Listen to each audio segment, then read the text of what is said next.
Komið sæl og blessu. Ég heiti Sverrir Heiðar Davíðsson og með mér er Pétur Már Sigurðsson og eru velkomin í enn einn þátt af hlaðvarpinu Gervigreind. Svona stutt persónulegt update frá okkur áður en við vindum okkur í efnið. Eins og við ræddum síðast þá erum við að fara að hætta að kenna námskeið. Pétur var meira að segja að kenna síðasta endurmenntunarnámskeiðið okkar bara núna rétt áðan. Rétt. Hvernig gekk það? Óbúslega vel, skemmtilegur hópur. Æðislegt. En okkur langaði líka að segja ykkur bara stuttlega hvað í gangi hjá okkur. Pétur, þú ert að fara að innleiða gervigreind í byggingageirann. Heldur betur. Ég er búinn að vera með svona augast á byggingageirannum svolítið núna í smá tíma eftir að ég kynntist í gegnum pappa minn hvað það er ógeðslega mikið af pappírsvinnu og eitthvað sem maður þarf að sjá þarna og það er alltaf að verða meira og meira íþyngjandi sem að maður skilur einhverju leyti af því að gæði þurfa að vera í fyrirrúmi og þá þarf að skrásetja og allt þarf að vera á hreinu en þetta er að taka ógeðslega mikinn tíma sem er alltaf að aukast þannig að ég er núna svolítið að ráðast á þetta vandamál að hjálpa byggingageiranum að innleiða gervigreind og að losa sig við þessa pappírsvinnu sem allir Nýta fyrir ferlum og svona. Heldur betur og bara meiri umsjón, meiri yfirsýn og að komast svolítið inn í framtíðina. Ég tók líka eftir því þegar við vorum að kenna mikið fyrir iðnaðarmenn líka að þessi geiri er bara komin styttra heldur en aðrir þegar kemur að þessum málum. Þeir eru náttúrulega minna í tölvum og svona og kannski ekki mest spennandi markhópurinn fyrir fyrirtæki sem er að þróa hugbúnaðarlausnir vitandi að þetta er hópur sem er ekkert eins mikið í tölvu og aðrir. Það er nefnilega alveg svona innleiðing af þröskuldur. Og vanrækja þennan hóp. Já. En ég ætla að bæta úr því og lístu vel á. Og ef þið viljið vita meira þetta að þá getið kynnt ykkur þetta betur þegar ekki á fenra.is. Fenra.is og ef þið þekkið það þekkja náttúrulega allir einhvern sem að vinnur í byggingageiranum. Endilega bendið honum á þetta því að ég bara efast ekki að hver sem gæti nýtt sér þetta. Ég er búinn að sjá aðeins af þessu og ég efast ekki að þetta sé svona 10 sinnum betra en allt sem er í boði í dag. Já. En ég hins vegar, ég er að fara í aðeins aðra átt, ég er ekki að fara í byggingageirann. Nei. Ég ætla að taka mig smá pásu núna yfir sumarið. Ég ætla að taka smá frí og klára svo fæðingarorlofið mitt í lok sumars. Hins vegar, þessi pása er ekki bara til þess að setja fætur upp í loftið. Ég er búinn að vera svo þyrstur í að sökkva mér algjörlega í erindreka og forritun og að byggja hluti. Þannig að það er það sem að ég er að taka mér frí frá þessari vinnu til þess að gera. En hins vegar fyrir haustið, þá er ég að leita að spennandi tækifærum. Mér langar helst að reyna að finna eitthvað spennandi hlutverk hjá okkur fyrirtæki þar sem að ég get unnið djúpt í gervigreind. Málið er að ég er orðið þreyttur að því að halda upp í rekstrinum og vera með alla hattana. Mér langar að fara á dýptina meira og fókusa á einhver djúp gervigreinda tækifæri, allavega þar sem ég fæ tækifæri til að nota gervigreind sem svona super user. Og þannig ég er þessa dagana mjög opinn fyrir öllum samtölum fyrir fyrirtæki og einstaklinga og ef þið eruð að leita að einhverjum sérfræðingi eins og mér í stök verkefni að vinnu að þá bara endilega sendi á mig á LinkedIn eða þarna á sverrir@javelin.is. Svo náttúrulega er ég líka bara spenntur fyrir því að ef ég finn ekki neitt hlutverk að þá held ég bara áfram að taka með spennandi verkefni, stök verkefni hér og þar hjá Javelin sem að þarna vantar ekki þau? Nei, það er alveg málið. En nóg það. Við höfum ótrúlega margt að ræða. Mikið að fara yfir. Og erum bara með stúdíu okkar bókað í takmarkaðan tíma þannig að við ætlum að vinda okkur beint í efnið og fara yfir það sem að okkur finnst hafa staðið út í mánuðinum. Það er svolítið, þessi þáttur var svolítið hugsaður til þess að vera fyrsti svona mánaðafréttaþátturinn. Ætlum að taka bara fyrir svolítið mánuðin apríl. Og við ætlum að sjá hvort við náum að halda því consistent að taka svona mánaðarlega þætti og svo mögulega inn á milli ef við höfum tíma og finnum gott tækifæri að þá gerum við þætti eitthvað annað. En mér finnst mánaðarlegi fréttaþættir alveg virka fyrir okkar svona schedule. Sammála því. En ég myndi segja að stóra svona viðfangsefni mánaðarins, það sem að ég bara eiginlega ekki búinn að sjá neitt annað heldur en þetta. Bæði að því ég er búinn að vera að kafa ofan í þetta sjálfur, en líka bara út af því að öll gervigreindar umræðan hefur svolítið fókusað inn á þetta fyrirbæri. Hún er svolítið samstíga, það mynda svolítið íkottseimbur stundum. Já, heldur betur. En þetta er líka frontýrið, þar sem að við erum svona að uppgöta nýja möguleika, nýja hæfni og þar vilja ótrúlega margir vera. En þetta er sem sagt þessi agent harnesses og svona memory-kerfi og ég veit við erum búin að tala oft um það núna í hlaðvarpinu hluti svona svo OpenClaw en þetta búið að taka svolítið svona, finnst mér stökkbreytingu í þessu mánuði. Núna til dæmis vinsælasta nýja fyrirbæri Hermes eða Hermes. Já, Hermes. Við skiptumst á að nota alla þrjár framburði. Já.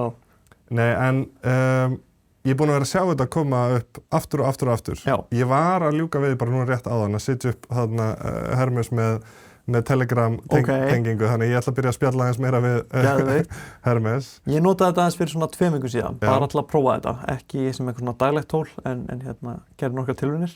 Já. En sko, kannski áður en við förum að tala ítarlega Hermes, þá langaði mig að nefna bara eina stutt. Það gerði svolítið stórt, eiginlega bara í lok seinasta mánaðar eða í byrjun apríl. Og það var að Claude Code source-kóðanum var lekið. Algjörlega. Claude Code leið fyrir forritara að geta forritað með Claude bara beint inn í sinni tölvuveirinni, þannig að Claude hefur aðgang að öllum skjölum og svoleiðis. Þetta inn í CLI-inu, fyrir þá sem þekkja hvað það langvinsælasta forritun á tólið í dag. Ég sá að það var svona óformleg skoðanakönnun gerð á Facebook-grúpunni Forritarar á Íslandi og yfir 90% af þeim sem voru að nota einhver tól voru að nota Claude Code. Já, þetta er eiginlega bara standardinn í dag. Það er að segja að þetta vinsælasti svona agent harnessing. Já. Að þegar þú ætlar að forrita með gervigreind eða láta hann að forrita fyrir þig, þá einhvern veginn, þó þetta sé að mínum að þetta ekkert eitthvað fallegasta mögulega notenda viðmót sem þú getur fengið, þá þetta bara eitthvað svo skilvirkt. Þetta það.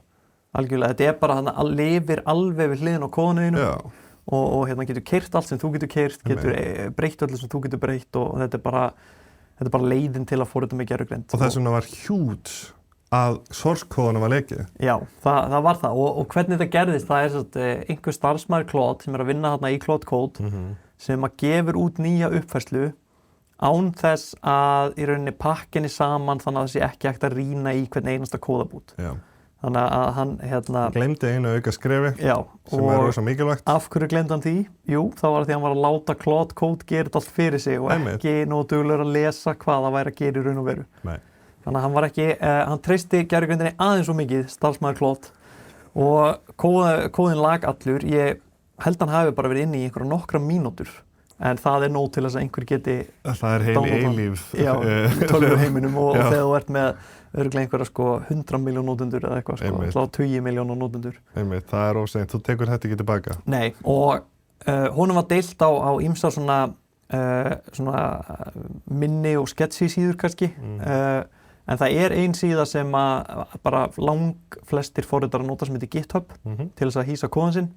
Og þar náttúrulega ekki leyfilegt að þetta opinber síða í eigu Microsoft og þar ekki leyfilegt að deila beint kóða sem að þú stalst eða höfundarétta varinn. Þannig að þetta var brot á skilmálum að deila þessu. Já, en fólk notaði svo gervigreind til þess að breyta kóðunum nóg, þar að segja færa hann yfir í annað forritunartungumál, en halda lógíkinni alveg eins. Þannig að það er ekki lengur brot á skilmálum og ekki höfundaréttarbrot í augum lagana.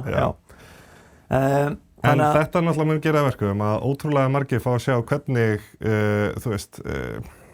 besta fyrirtæki að gera þetta. Það er að segja besta lausnin í dag Claude Code ennþá. Allavega vinsælasta. Já, og þá fá allir að sjá hvernig þeir gera þetta og þá væntanlega samkeppnisaðilar að fara að skoða þetta og herma eftir, taka það sem gott og gagnrýna það sem það ekki. Algjörlega, allir búnir að skoða þetta sem að hafa áhuga, nógu mikið eða að vinna í þessum gera. Ég sjálfur búin að lesa í gegnum þetta. Það var eitt mjög fyndið tweet sem kom, ég man nú ekki hver sagði það, en að þetta væri eitt stærsti dagur sögunar fyrir open source og Kína. Já, einmitt. Að fá allan Claude Code kóðan. Einmitt. En náttúrulega Kína er að leiða open source þessa dagana líka, þannig að það vonandi eitthvað, kannski bara svona kyndir þetta upp í samkeppninni og það vonandi því bara betri lausni fyrir alla.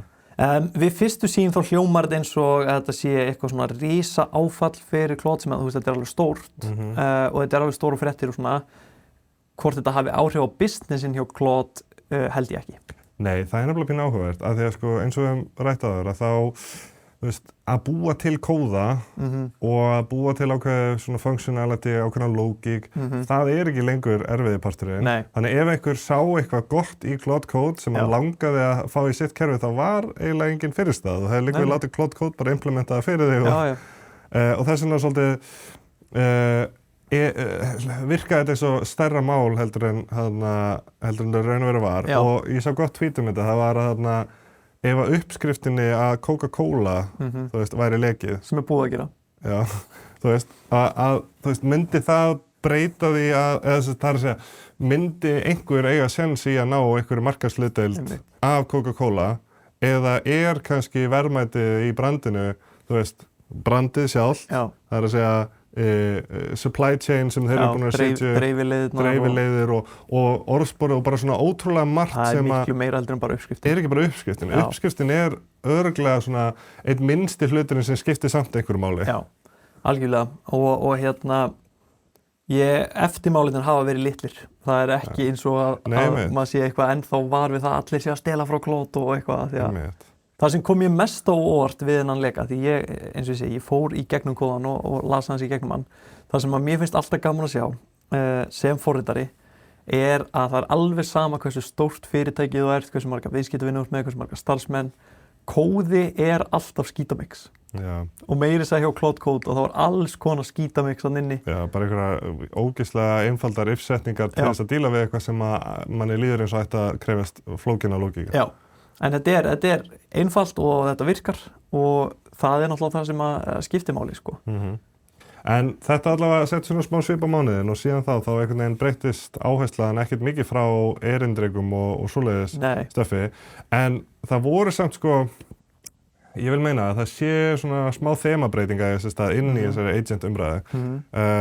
Eitt sem að kom í byrjun mánaðar og setti svolítið svip á margar aðrar lausnir og kerfi og þróun síðan þá var póstur frá Andrej Karpathy þar sem hann sýndi fólki hvernig hann búinn að vera að nota svona hálfgert þekkingakerfi sem sinn svona annan heila fólk svolítið að kalla þetta second brain að gefa gervigreindinni kleift að skrifa glósur nema bara á allt öðru leveli heldur en hefur verið gert áður, ekki sem bara eins konar memory, heldur sem skjalasafn sem gervigreindin fær að skrifa og lesa úr og byrjar að gefa gervigreindinni séns að svona taka með sér miklu meiri þekkingu bæði frá þér persónulega og eitthvað sem að þú og gervigreindinni uppgötvuð að búi til á leiðinni og það þetta svona persistence sem allir eru búin að vera svona bíða eftir og sækjast í. Það langar öllum í þessa Jarvis upplifun úr Iron Man þar sem þú veist bara að þetta þekkir þig og veit allt um þig og það bara svona, þetta svona seamless og open source community búið að vera núna í svaka kappi finnst mér að reyna að búa til þessa upplifun og þau fundu þarna eina leið til þess að svona færa þá upplifun áfram. Algjörlega og þetta svolítið búið að vera að taka í umræðina og það sem að gaman að sjá líka að miklu leyti þessar lausnir einfaldar. Þetta eins og Andrej Karpathy sem bara guðfaðir nútíma gervigreindar sko. Algjörmeistari.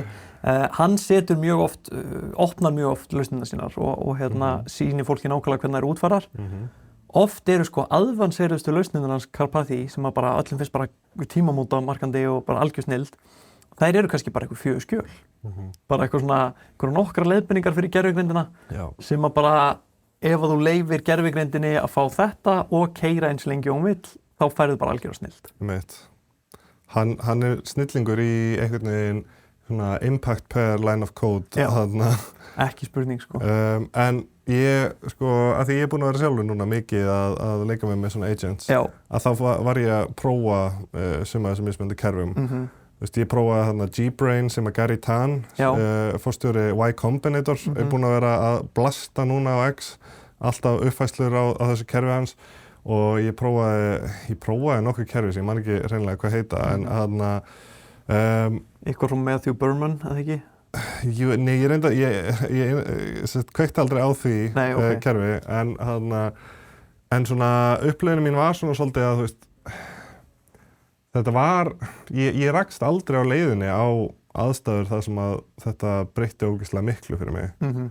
en það var svona pínu næs að vita af þessu þarna Já. að ef það væri eitthvað svo gott sem kom út í samtalinu að ég geti svona beðið að svona eiga það hjá sér eða treysti að myndi gera það og að það myndi svo koma upp seinna. Já. Af því að annars sem allavega ég svo oft hrikalega meðvitaður samhengið að hverju sinni, svona á hverju ég að byggja og ok, þetta var verðmætt, nú þarf ég að finna betri stað fyrir þetta heldur en samtalið. Já. Og það svona, það léttir aðeins á þeim áhyggjum, en mér finnst þetta ekki vera alveg leyst, sko. Nei. Ég hlakka til að sjá þróunina áfram. Það mjög augljóst fyrir mér að við erum ennþá á svona könnunarfasa þegar kemur að svona minniskerfi með memory systems og það eru allir að koma einhverja lausnir og ég sé ekkert smámarga á X eða Twitter sem að halda því fram að sínlaust sé best af einhver ástæði og allt hitt sé úrelt og allt svoleiðis. En ég hef líka tekið eftir því sem að mér finnst alveg eitthvað til í, sérstaklega þegar við erum á þessum könnunarfasa sem að enginn veit hver rétta lausnin Hún eftir að koma í ljós. Það ekki komið niðurstaða í hvað besta minni fyrir gervigreindina. Að ég hef tekið eftir þessu frá til dæmis Karpathy sem duglegur að deila hugmyndunum sínum og lausnunum sínum á netinu. Hann deildi ekki memory systeminu sínu í fullri stærð. Nei, hann bara lýsti því. Hann lýsti því bara. Hann bjó til bara ógeðslega góða lýsingu á því og hann sagði neðst í skjalinu það ástæða fyrir því að ég ekki að deila með kerfinu mínu og það því að ég vil að þú búir til þitt eigið. Og svo spruttu bara eitthvað 1000 mismunandi útfærslar af þessu og fólk var átt bara að taka tweetið, henda því inn í klot og segja bara útfærið þetta eins og þið langar og bara var að fá ótrúlega mörg svona algjörlega og ég hlusta á podcast í gær sem að mér fannst mjög áhugavert hjá hann hönnunarstjóri eða head of design hjá Ramp sem bandaríska fjártækni fyrirtækið sem svona hjálpa fyrirtækjum með bara fjármála umsjón og þetta að hluta til bókhaldskerfi og korta umsjón og alls konar. Þetta að sponsora annarkvært podcast sem við hlustum. Og þau eru rosalega framalega í gervigreind og hann sagði að hann sem sagt búinn að vera að tala við eitt forritara á Slack sem svona samskiptamiðill fyrir fyrirtæki tala við forritarana alveg lengi og hann fattaði ekki að hann var að tala við erindrekan hjá forritaranum að því að hann var með svo gott minni þessi erindreki sem forritaran var með og hann fór til hans og hann sagði, heyrðu, ég vil fá aðgang að erindrekanu þínum og hvað gerir hann svona góðan? Og hann sagði, það memory kerfi sem ég hannaði sjálfur og hann sagði, ok, við verðum að fá aðgang að þessu memory kerfi og hann sagði, nei og hann sagði, heyrðu, þú forritaðir það á vinnutíma og ég yfirmaðurinn, við verðum að fá aðgang að þessu memory kerfi og hann sagði, ég get ekki með góður samvisku að gefa þér það af því að þá væri ég að ræna þig af þeim lærdómi að búa til þitt eigið memory kerfi. Og var pældi að púla þetta þegar að yfirmaðurinn að krefja þeim IP sem þú þráðar. Ég vil ekki stela af þér þessari upplifun. Bara, þú ert rekinn, gefðu mér þetta. Já. En þessi forritari hjálpaði svo þessum hönnunarstjóra að setja upp sitt eigið svona memory kerfi. Þannig að hann var ekki alvondur, þetta var ekki eigingirni hjá honum. En þetta svona alignaði svolítið við það sem Karpathy segir. Þú veist, ég vil ekki á þessum tímapunkti gefa eitthvað út og segja að þetta lausnin hans Andrew Karpathy þegar að það eru til svo margar aðra leiðir sem hægt að fara og við vitum ekki hverju. Ég pínu sammála þessu af því að það sem ég mitt upplifði þegar ég kveikt á þessum kerfum var bara svona svolítið ég bjóst við að eitthvað myndi breytast og ég fann það ekki af því ég fattaði ekki alveg hvernig þetta var implementað og ég fór ekkert á dýptina með að innleiða tilbúna lausnir frá öðrum af því mér fannst einhvern veginn eins og mér vantaði lærdóminn fyrst frá því að finna út úr þessum hlutum og rekast eitthvað vandamál svo þegar ég þekki svona problem space-ið nógu vel og er búinn að gera eitthvað tilraunir þá kannski fyrst get ég skilið af hverju lausn einhvers annars er elegant og góð en það þarna, ég er búinn að vera svo mikið að njóta undanfarið að fá að læra svona mikið af því að mér finnst ég bara að læra nýtt á hverjum einasta degi sem ég er að nota og eiga samskipti við þessa erindreka. Þetta er ótrúlega svona lærdómsríkt tímabil finnst mér hjá mér. Það bara algjörlega og það alls konar stefnur í þessu sumir eru allir í svona vector search og vector databases, aðrir hata það. Það er old school í dag. Já, vilja geyma allt í markdown fælum og eitthvað, svo sá ég blogg í gær frá einhverjum virtum gæja var að tala að markdown væri hræðilegt og þetta aldrei að geyma markdown fyrir erindreka. Nei, ég meina það er meðal annars eitt af því sem ég ætlaði að nefna eftir smá sem verandi ástæðan fyrir því að fólk að fíla Hermes svona mikið umfram OpenClaw því OpenClaw er fully markdown based memory og Hermes er með eitthvað aðeins meira aðvæsra. Algjörlega. Þannig að það er fullt af stefnum í þessu og fyrir þá sem að hlusta og að hugsa núna bara hvað ætti ég að gera og svona ef þið eru svona grallarar, tinkarar viljið vera að fikta og hafi tíma og áhuga á því, þá er náttúrulega hægt að setja upp sitt eigið memory kerfi en bara ég ætla að vara ykkur við, það tekur tíma. Þetta eru nokkra kvöldstundir sem að færi bara að setja upp fyrstu útgáfu, sko. Já, mér finnst samt merkilega, eða sko, það er bara mín upplifun, þú gerir svo margt á svo stuttum tíma og þegar þú ert að allavega láta agentin implementa þessu hluti með þér eða fyrir þig, þá finnst mér hluti færa svo ótrúlega hratt, þannig að það er líka, ég vil ekki að það hljómi eins og þetta sé ótrúlega slow process endilega, að þú ert að læra ógeðslega mikið á leiðinni og þú kannski ert ekki búin að perfekta þeim leið, en þú ert komin mjög fljótlega, held ég með svona lágmarks prototípu. Já, það er alveg valið, en ég var að hugsa fyrir bara einhvern meðal Jón sem að er að nota ChatGPT og Claude og svona kanna þetta.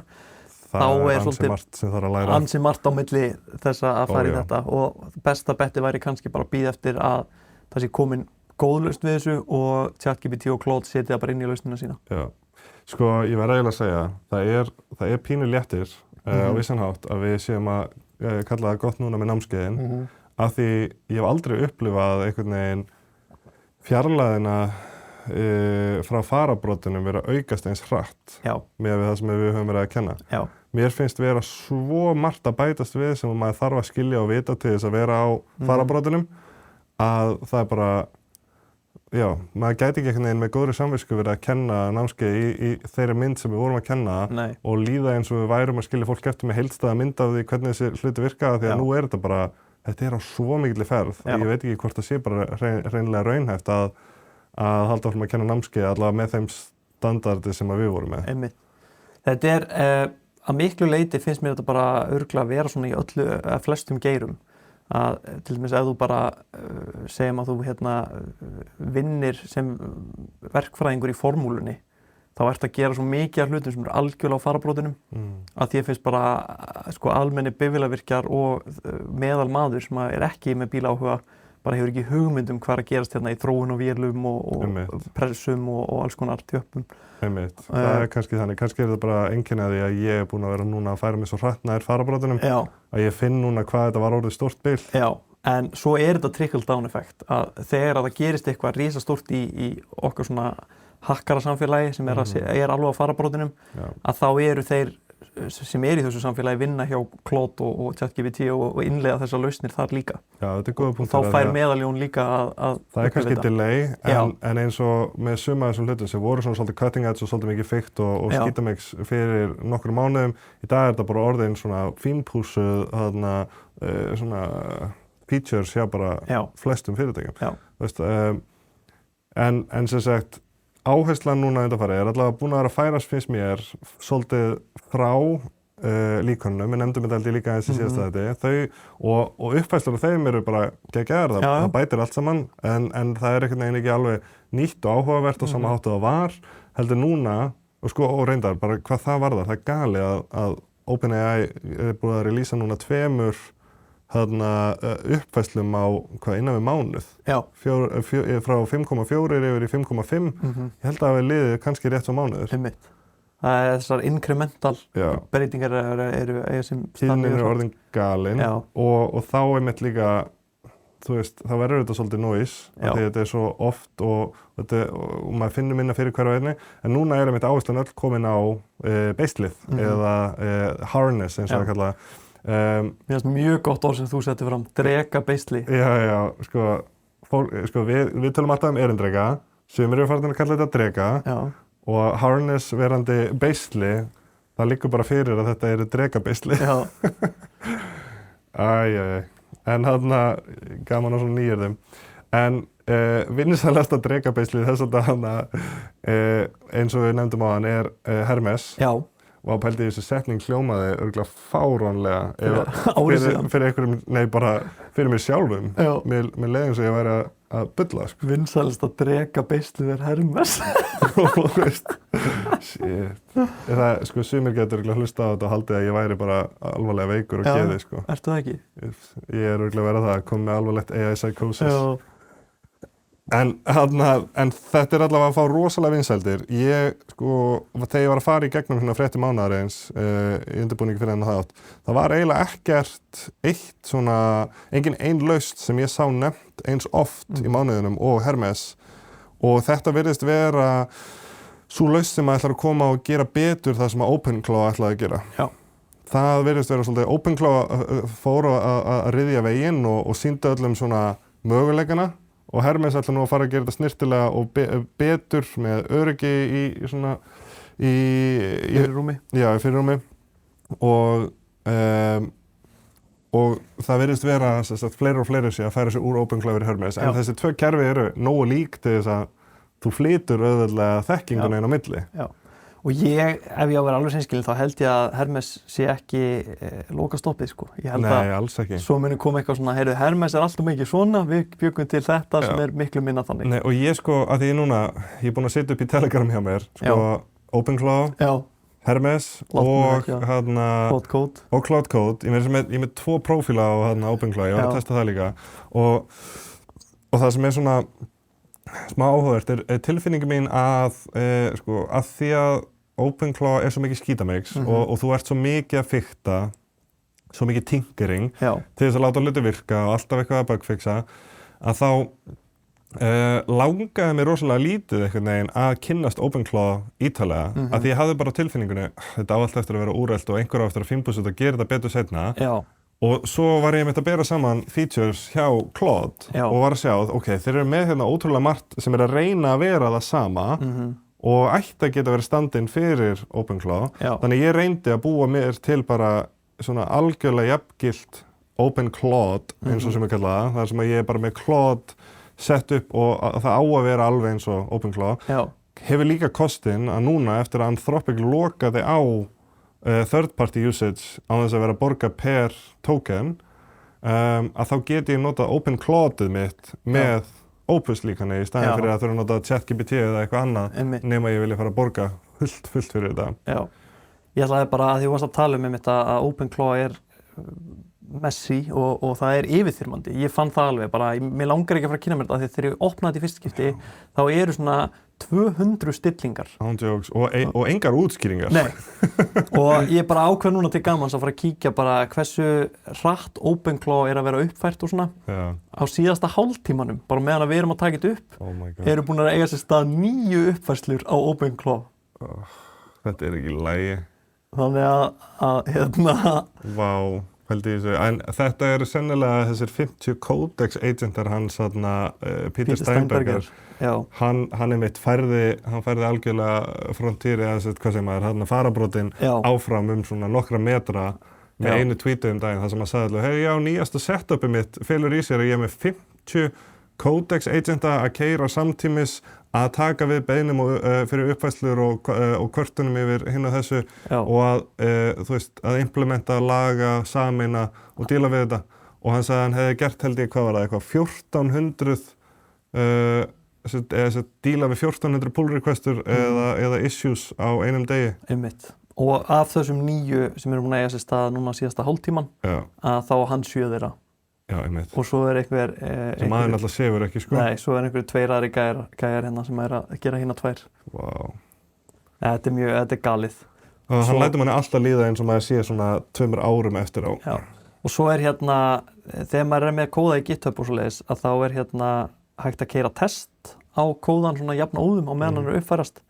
Og hans test standast eiginlega aldrei.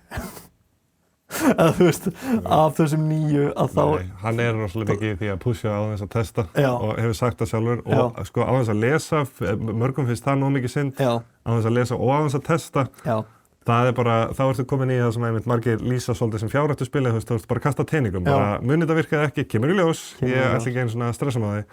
Þetta er mjög áhugavert, en þetta er ástæðan fyrir að hann gat verið í farabrótinu, þetta er ástæðan fyrir að hann var vinsæll þar því að hann var bara að gera hluti, sko. En það er einmitt tilfinningin sem ég fekk svona, hann er búinn að ryðja veginn, það mun núna koma einhver og gera stabíli, þægilegri þetta er svo óstöðugt hjá mér. Maður einmitt, ég hef stundum farið inn í OpenClaw mitt og ég bara, ég get uppfært það hérna. Svo uppfæri ég og það bilar eitthvað leið og ég bara svona, Jæja, Þið að kenna uppfæra. Já, nákvæmlega. Það alltaf nýja regla núna, maður á ekki að uppfæra. Nei, veit. Það verður stólið lyklunniðinum og svoleiðis. En ef þú uppfærir ekki, þá mun Claude Mythos þess að taka þig.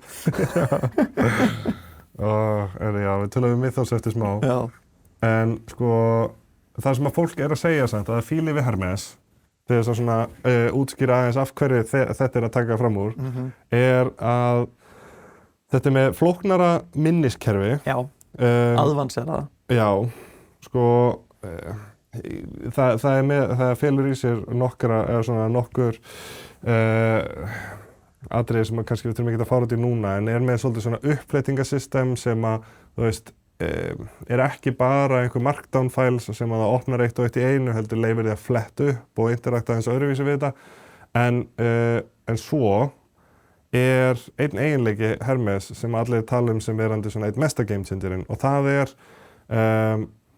það sem það kallað þetta það sem það lýsa sem self-improving harness.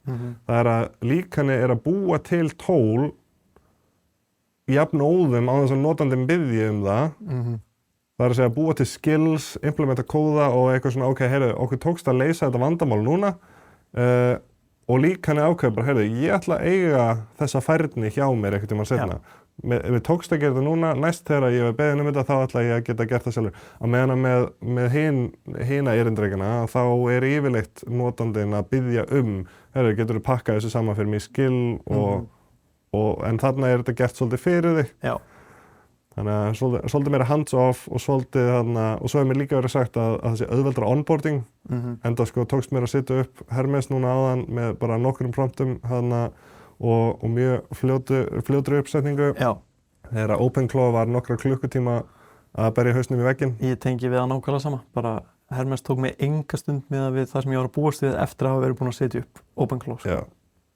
Ég skil ekki hvernig OpenClaw gæti verið svona vinsælt og svona erfitt að setja upp á svona tíma. En já, ég mjög spenntur að sjá hvað framtíðin ber í skauti sér varðandi þetta og hérna. Ég bara hvet fólk til þess að hlusta meira eftir þessu Hermes núna. Af því að ég held að þetta sé að fara að vera huge. Algjörlega. Og eigi sennilega eftir að bara taka yfir sem de facto en. Já. Eitt sem að mig langar svolítið í eitthvað svona Claw-kerfi sem að með betra UI upp á að búa til workflows og slíkt. Hérna, þetta rosa chat-fókust núna. En ég væri til að geta búið til skills og svona sem að keyra á schedule og sýna mér í UI hvað að gerast. Ég held að sé ótrúlega mikið af tækifærum fyrir þessi fyrirtæki og einstaklinga að finna upp á nýjum leiðum bara til þess að upplifa samskipti við tölvuna og við erindrekana og eitthvað. Og við tala nú ekki þarna ertu að tala kannski samskipti við einn erindreka eða hluti sem að erindrekin vinnur með þér í, en svo þegar þú ert farin líka að tala um orchestration og þú ert að vinna með teimi af erindrekum, hvernig ætlarðu að visualisa það? Hvernig ætlarðu að muna hver var að gera hvað og hvernig ætlarðu að tengja allt saman? Þetta verður svaka UI og UX áskorun og ég hlakka sjúklega mikið til að sjá ólíkar útfærslur af þessu. En þetta líka bara, þetta allt svo flókið og þetta allt svo fjölbreytt og nýtt og svo framandi og svo skrítið og ég staldar stundum við og spyr mér bara svona, ok, af hverju erum við að standa í öllu þessu vesenni, en svo þegar ég upplifi hvað þetta öflugt og hvað þetta bara, hvað maður næri að gera mikið fyrir lítið effort og þegar þú ert komið með memory-kerfi og þú þarft eiginlega ekki að útskýra neitt, þú veist bara að mun geta, skilja hvað þú ert að segja og þegar þú ert komið með allir þessi skills og allar þessar tengingar, að þá bara gerast hlutinni þegar þú biður það. Þetta er galið. Þetta er galið, sko. Þetta er mjög spennandi. En eitt sem ég langaði að staldra við áður en við förum í næsta viðfangsefni eru þessi skills. Já. Við höfum pottþétt nefnt það þegar það var nýkomið út og þegar þetta var svona aðeins í umræðinni. En ég bara núna nýlega komið almennilegt ég almennilega farin að kunna meta skills í fyrsta skipti. Já. Og hvað þetta er snjöllhönnun og hvað þetta er öflugt. Já. Þetta, þú getur sagt á vissan hátt, þetta eru bara fólderar. Já. Þetta er bara fólder og það er bara eitt skjal í þessu og mögulega einhver önnur skjöl. Já. En þetta er svo mikið byltinga því að, ég vil segja, þetta er það sem að prompt libraries áttu að vera. Já. Þegar fólk var að taka gott prompt sem hafa búið að skrifa góða kvaðningu og vista hana hjá sér til að nota aftur seinna. Já. Þetta sjálfvirkari útgáfa af því nema í svo miklu öflugra formi heldur en sem ein kvaðning heldur.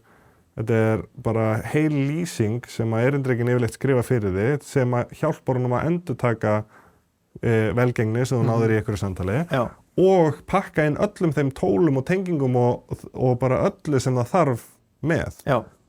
Þú veist, það var eins og með ChatGPT þegar þeir implementuðu plugins á sínum tíma. Þú þurftir alltaf að virka þeim, áttu bara að virka nokkur í einu og eitthvað svona. Þú gast ekki bara tekið þau með þér eða búið til og notaðu jafnóðum eða deilti með öðrum erindreka. Algjörlega. Þetta er svo ótrúlega portable og svo fljótlega búið til og svo auðveldlega improved eins og ég hef búin að vera svona smám saman að bæta skill sem bara röddin mín í samskiptum til þess að hjálpa mér að skrifa texta meira eins og ég, hjálpa mér að skrifa drög og svona fyrir mín samskipti og bara með smá endurgjöf og sýna því nokkuð dæmi að þá þetta bara búið að þá ég farin að geta skrifa betri eða texta sem ég líka betur við heldur en með nokkra ára reynslu með þessum hefðbundnu nálgunum sem voru ekki skill-based. Algjörlega. Bara klálega, þetta er algjör snillt og það er líka svo gaman að þetta sé standard. Þetta er líka svo einfaldur standard af því að það liggur við að þú getur tekið líkan sem hefur aldrei heyrt skills og bara gefið í folder og sagt bara notaðu þetta svona og eða bættu þessu bara í system promptu og það þetta bara komið. Það er bara hægt, sko, þannig séð. Og mér finnst bara svo geggjað því að ég náttúrulega forrita mikið með gervigreind og ég nota alveg alls konar lausnir. Ég nota Cursor og Claude og Codex, allt í skipti svolítið og til að forrita og svo ég alltaf að prófa eitthvað eins og OpenClaw, Hermes og allt þetta. Þetta getur allt verið með nákvæmlega sömu skills. Það nefnilega það sem svo sturlað að þetta einhvern veginn svona universal language. Þetta alþjóðlegt tungumál erindreka að því leiti að og þetta líka róaði mig helling á sínum tíma þegar ég var svo mikið að stressa með ætla ég að eyða 100 klukkutími að vera góður í OpenClaw og svo mun það allt saman sóast ef eitthvað annað verður aðlausnin. Það skiptir ekki máli. Nei. Það sem að OpenClaw í rauninni fyrst og fremst græði með tímanum og verður betra í eru hluti sem þú getur pakkað inn í skills og flutt með þér. Þetta er algjör snilt. Algjör snilt. Ég var að fletta upp og þetta kom út í október 2025 og næstu því 6 mánuðir síðan að skills voru tilkynnt fyrst í Claude og ég bara fyrst núna almennilega að kunna meta þetta. Vákom ég samt stutt síðan, mér líður eins og þetta sé búið að vera til forever. Þetta er 100 ári gervigreind árum sko. Hvenær var fyrsti AI-bransinn viðburðurinn haldinn? Var það þetta leyti? Gervigreindabransinn? By the way, gott bara að gefa shoutout á gervigreindabranssan íventana. 100% og Hjálmar sem stendur fyrir þessu fyrst og fremst. Algjör meistari að gera þetta. Geggjaðir viðburðir. Það verður einn annar fyrir sumarið skils með rektum í júní, hann var að deila því eitthvað. Þannig að þeir sem eru mjög áhugasamir gervigreind, þá mæli ég með þessum. Fylgist þið með á LinkedIn? Ég veit að ég sé þetta allavega þar, þetta er örugglega líka á Facebook. Já, ég held að það sé aðalega á LinkedIn. Gervigreindabransinn eða Hjálmar Gíslason og við Sverrir verðum pottet næst, þannig að ef einhver vill koma og spjalla, þá er þetta frábær vettvangur fyrir það. Jeps. En já, svona, ég vil bara, áður en við lokuðum þessari agent umræði, þá langaði mig bara að stoppa eins á skills, af því að ef við höfum talað áður, þá höfum við aldrei svona syngt í lotninguna sem það var skilur. Já, eða svona done it justice, smá slett. En svo nefnilega eitt sem að ég tengi við, ég held að þú tengi við og allir sem eru á kafi í gervigreind virðast tengja við og það er svona ákveðið mengi af neikvæðum tilfinningum sem maður fer að upplifa í samhengi gervigreindar. Það er gervigreindarkvíði og gervigreindar þreyta og bara svolítið mikið svona óþægindi gagnvart gervigreind og ég sé svo margar fjölbreyttar birtingarmyndir af þessu. Ég meina við tókum fyrir tilvistarkreppu vegna gervigreindar í einum þætti með einum vagni. En það er bara einn angi af þessu. Ég að sjá fólki líða verri og verri einhvern veginn sem notar þetta mest, en samt ekki endilega því að gervigreindin að láta þeim líða illa. En til dæmis sagði Simon Willison, sem var einn af þeim sem bjóð til Django Web Framework. Legendary framework. Já, og bara það að hann bendlaði við þetta framework, ætti að segja reyndum forriturum að þetta ekta forritari. Hann sagði að að þetta að taka, þetta svona, þetta krefst bara allra hans 25 ára af reynslu sem forritari og ótrúlega andlega svona þreytandi, draining, exhausting. Hann segir að hann getur fýrað 4 erindrekum samhliða hvorum öðrum og unnið í 4 mismunandi vandamálum og fyrir hádegi hann bara andlega búinn á því. Já. Af því að það er bæði þetta issue með context switching, að vera alltaf að þú situr eitt á stað, fókusar á næsta, situr næsta stað, fókusar á næsta og heilinn ekkert svo góður í að skilja eftir eða taka með sér alla athygli, þú heldur áfram að vera fastur á seinasta vandamál í smástund og tjekka hvenær það er búið og við erum ekki frábæra að multitaska svona vel. Nei. Og svo þegar að þú ert kannski búið með 4. erindrekan að þá allt í einu komið tilkynning frá fyrsta og jafnvel fyrsta og öðrum. Já. Þeir þurfa eitthvað feedback eða þurfa leyfi, þú þarft að yfirfara kóða. Já. Og þetta kreistur úr þér bara alla þá svona vitsmunalegu orku sem að þú hefur að nota þetta svona stíft. Já. Og ég búinn að vera að upplega þetta líka. Ég var að reyna að juggla alltaf 7 erindrekum. Einum í Telegram, spjallið ChatGPT og eitthvað 4 Cloud Code agenta og ég svona ég var allavega mjög svona víraður einhvern veginn og tens og ég get ímyndað mér að gera þetta dag eftir dag eftir dag. Já. Að þá bara svona, já, þetta klára mann. Þetta svona þessi AI þreyta. Já, það greinilega flöskuháls þarna sem að við og athyglisspannið okkar sko. Og mér finnst líka að einhver leyti bara fína fréttir sko, mér finnst ógeðslega þægilegt að vita að einhverju leyti eru hlutir takmörkuð auðlind. Að það sé ekki bara, við séum ekki komin í bara eitthvað continuous loop, self-improving, super AGI á leiðinni sko. Mér langar samt eiginlega að nota þetta umræðefni sem tækifæri til þess að koma hugmyndinu minni á framfæri sem ég hef verið að segja þér ítrekað frá. Já. Því ég held að gæti verið smá lausn við þessu. Af því að þarna við erum að setja manneskjuna í aðstæður sem að hún var ekki búin að þróast til þess að lifa í. Já. Þetta típa af álagi sem að við erum ekki hönnuð fyrir og þú veist, að sitja innandyra kjurr allan daginn, límdu við skjáinn með ónáttúrulega birtu og bara með noise cancelling heyrnartól. Við erum að sitja hérna eitthvað dýr í svo ónáttúrulega aðstæður sem að við erum ekki hönnuð fyrir og það ekki furða okkur líði illa. Getur ímyndaðar að reyna að gera eitthvað eins ónáttúrulegt við einhver önnur dýr og getur ímyndaðar að þið ekki þunglind. Já, Þannig að svona, mín speki undanfarið og mína pælingar hafa verið sko, hvernig væri hægt að vinna með erindrekum í umhverfi þar sem okkur líður betur. Og ég búinn að vera svolítið obsessed með ákveðna hugmynd að því að ég veit að mér líður eiginlega best þegar ég í fjallgöngu, ekki stór upp á fjalli og ég út í náttúrunni, undir berumheimni og að hreyfa mig. Og hugmyndi flæða best þegar ég að hreyfa mig og þegar ég að ganga. Já.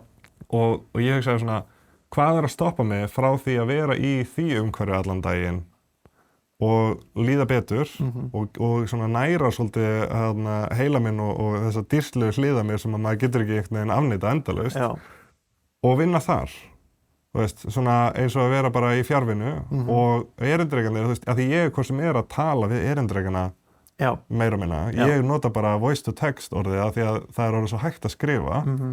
Þannig að ég þarf alltaf annan takka heldur en bara að byrja að tala takkan. Já. Og ef ég væri svo að juggla mismunandi agentum og að segja hvað að gera, þá þyrfti ég ekkert rosalega mikið visual input til þess að fylgjast með og svona. Þannig ég er spenntur fyrir að sjá hvert að það komi einhver svona UX eða UI byltingar sem gerir manni kleift að vinna hvar sem er. Já. Og það er svona, þetta er satt svona, það eru 2 hliðar af þessu. Ein sem er falleg, sem er þessi að vera í umhverfi sem ég lífi vel í og önnur sem er algjörlega dystopísk. Það get ekki verið neins staðar að vinna. Já, eða einmitt að það fara að vera vænting að þú vinnir hvar sem þú ert hvenær sem er. Já. Og það er svona álíka og við tökum upp síman okkar þegar á okkur leiðist að við séum einhvern veginn alltaf að taka upp vinnuna. Já. Sem ég auðvitað myndi ekki vilja. Nei. En það er mikill stuðningsmaður að sko 40 tíma vinnuvikunni eða minna og svona hef ekki verið einn af þessum svona 80 klukktíma founders. Nei. Nei, ég nær því heldur en mér. Já, þannig að þetta kannski smá dystopísk pæling fyrir þig. Já, en bara á góðan hátt, sko. Já, en ég held áfram að vinna í þessu. Leið og ég sé tækifæri til þess að fara í fjallgöngu og eiga öflugan vinnudaga, þá mun ég gera það. Ég held með þér, ég hlakka til að sjá þetta og ég held að það sé ekki Þetta ekki ómögulegt. Nei, þetta ekki ómögulegt og það ekki langt í þetta, sko. Nei, ég held ekki. Ég held að mögulega sé þetta bara hægt í dag. Ég þarf bara að púsla saman réttu tólunum, búa til eitthvað smá setup. Ég er búinn að vera að pæla hvort ég ætti að fá mér þarna svona gleraugu sem eru með skjáinn í, svona sólgleraugu. Ekki það endilega meta heldur það sem verið að selja Elko. Það náttúrulega má ekki vera með metagleraugun á Íslandi og persónuverndarlög og svona. Eitt sem ég er búinn að pæla sem svona pínuskylt þessu einmitt svona hvernig get ég auðveldað mér að vinna hvar sem forritari. Og eitt sem að maður þarf að gera ef maður ætlar að vera með marga forritunar erindreka í gangi á sama tíma, að það er að vera með þá á mismunandi bransi eða worktree að minnsta kosti. Stíkja tærnar á hvernig Svo stíkja tærnar, þannig að þeir eru rauninni að vinna í sikkur svæðinu með sama kóða og svo þegar að báðir eru klárir að þá það sameinað í eitt. Þannig að þetta er svona Google Drive skjal sem að fyrir sikkur þótt þannig að það sé ekki alltaf að hoppa á milli og menn sé að stróka út hjá hver öðrum. Og það er svolítið svona lenskan í þessu að með þessi worktree að það þarf að fara að færa þau í skýið af því að meiri segja sko öflug Mac-tölva, bara glæný Mac Pro fully spekkuð byrjar að blása eins og þota þegar þú ert komin með sko 4-5 worktree af stað. Vá, ég greinilega hef ekki verið að reyna nóg mikið töluna mína. Nei, mín er náttúrulega orðin frekar gömul á þessum skala frá 2021 en hérna eldgamalt. En meiri sem nýju Mac-tölurnar, þær eru ekki að höndla meira en kannski 4-5 worktree á þess að vera bara farin að ofitna, sko. Það er samt svo fyndin pæling. Ímyndað að þessi tölva hefur verið hönnuð til þess að 5 vera að nota hana samtímis. Já, það er svolítið það sem að að gerast þarna. Þannig að fólk er farið að búa til alls konar infrastruktúr til þess að færa þetta í skýið.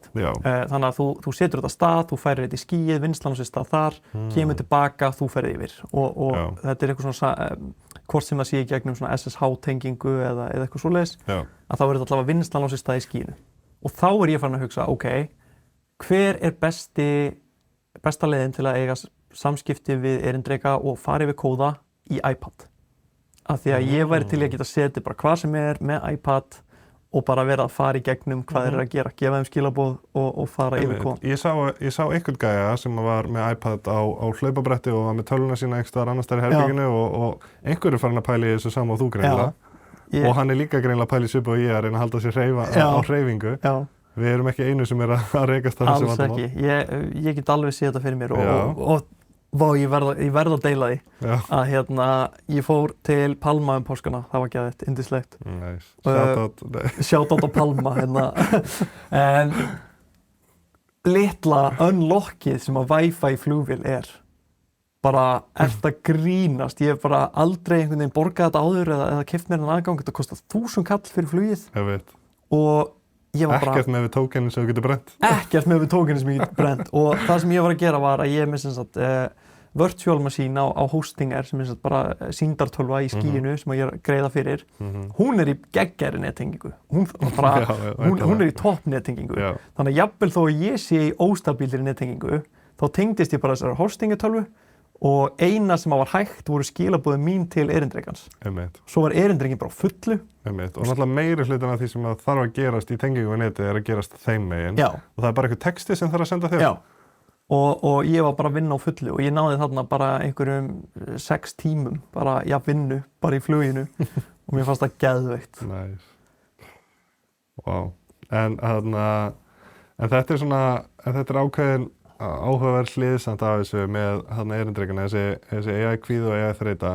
Það eru samt, sko, ok, við töluðum aðeins þannig AI-þreytuna þegar þú ert alveg að víra bara með 100 erindreka samtímis og eitthvað svona rugl. En svo er token anxiety eða tókakvíði. Tókakvíði. Og það er svolítið fyndið. Það hefur ekki verið til síðan Rómverjarnir voru hérna. Vissi ekki hvernig það átt að fara. Nákvæmlega tókakvíði. En það eru sko 2 hliðar af þessu token anxiety. Og eins og þú varst að segja mér aðeins frá áðan. En svo sem að ég er búinn að heyra meira, svo sem þú upplifðir, algjörlega. sem að fólk sé að upplifa kvíða að ég verð að vera að hámarka nýtingu á áskriftinu minni eða á erindrekunum mínum og ég var að heyra að það er orðið algengara og algengara í partíum í San Francisco að menn séu alltaf að kíkja í síman að sjá hvort að erindrekarnir sínir séu að vinna og eða séu stoppa á einhverju svo þau geti haldið áfram eða að þeir séu að fara snemma og þú fáið sér ekki að drekka því að þeir verða að drífa sig heim að sinna erindrekunum sínum. Það er bara ég verð að hámarka nýtinguna á þessu. Ég hef heyrt þetta, ég er sjálfur ekki komið þangað, betur fer, en ég var á bar daginn á góðu spjalli og bara vorum með að tala tækni og AI og svona og gaurinn sem ég var að tala við, hann var alltaf að segja bíð, ég ætla að kíkja aðeins hvað agentinn minn er að gera og bara stoppa samtalið og þetta er ekki í lagi. Nei, þarna var ég alveg svona, ok, nú þarf einhver að íta á rauðatakkan, sko. Þannig að þetta, mér finnst þetta komið örlítið og langt þegar þú ert farin að stoppa samtöl til þess að kíkja, sko. En og ég get sagt þér að samtali flauti ekki náttúrulega ef það var alltaf verið að stoppa til þess að kíkja þessi síman, sko. Nei, en svo, já, þú veist, það er þessi gera kvíða, en þú varst þú að segja mig líka. Já, ég fekk skilaboðin daginn, það sem að vinur mér senda á mig, bara, heyrðu, ég er að þjást á svo miklum token kvíða. Ég var að uppfæra hérna yfir í Claude Max, 5-falda prógrami sem er $100 á mánuði og ég er með svo mikið kvíða að vera að klára þetta.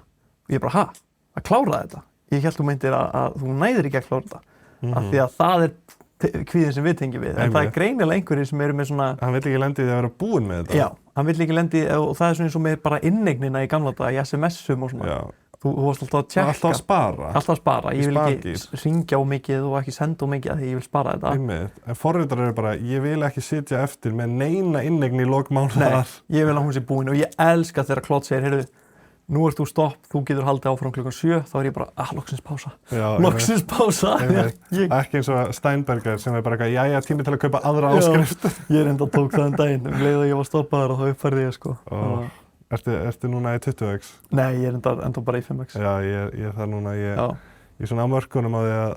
Það væri gaman að fara í 20x, sko, ég er að hugsa bara $100 í viðbót fyrir statusinn, sko. Já, ég held að ég sé í lægri endanum á 5x áskriftinni að það sé worth it og ég held að þú sett í hægri endanum að það sé worth it. Ég er definitely í hægri endanum. Ég hef verið stoppaður einu sinni áður, eða nokkuð sinni kannski, en það er alltaf, þá er þetta bara svona, það er korter í að næsta glugga.